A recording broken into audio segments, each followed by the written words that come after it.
এই দিক দিয়ে স্প্যান দৈর্ঘ্যটা বেশি এবং এই দিক দিয়ে স্প্যান দৈর্ঘ্যটা কম, তাহলে এটা হচ্ছে শর্ট ডিরেকশন। তাহলে এই স্ল্যাবে মেইন রডটা যে ছাদের প্রথমে রডটা বসবে সেটা হবে এই রডটা আগে বসবে, এই শর্ট ডিরেকশন। এখান থেকে এই বিম থেকে, এই যে এটা বিম, এই বিম থেকে প্রথম রডটা আগে বসবে হচ্ছে এদিকে, তারপর একটা ক্র্যাঙ্ক হবে, তারপর আবার একটা মেন হবে, আবার একটা ক্র্যাঙ্ক হবে, এইভাবে এখান থেকে এই পর্যন্ত শেষ হবে। তারপর ওই ডিস্ট্রিবিউশন রড বা প্রথম রডের উপরে যে রডটা হবে সেটা হচ্ছে এই যে এইদিকে, এটা হচ্ছে একটা হচ্ছে মেইন রড, একটা হচ্ছে এক্সট্রা টপ।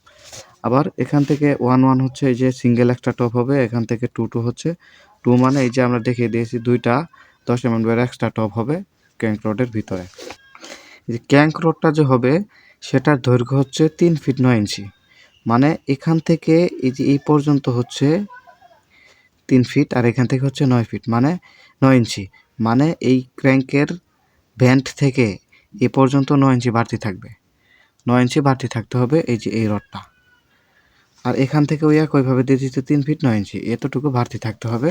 প্রথম স্ল্যাবের ক্ষেত্রে ওই একই প্রথম স্ল্যাবে 3 ফিট 9 ইঞ্চি, এতটুকু হবে এই যে এক্সট্রা টপ এতটুকু হবে।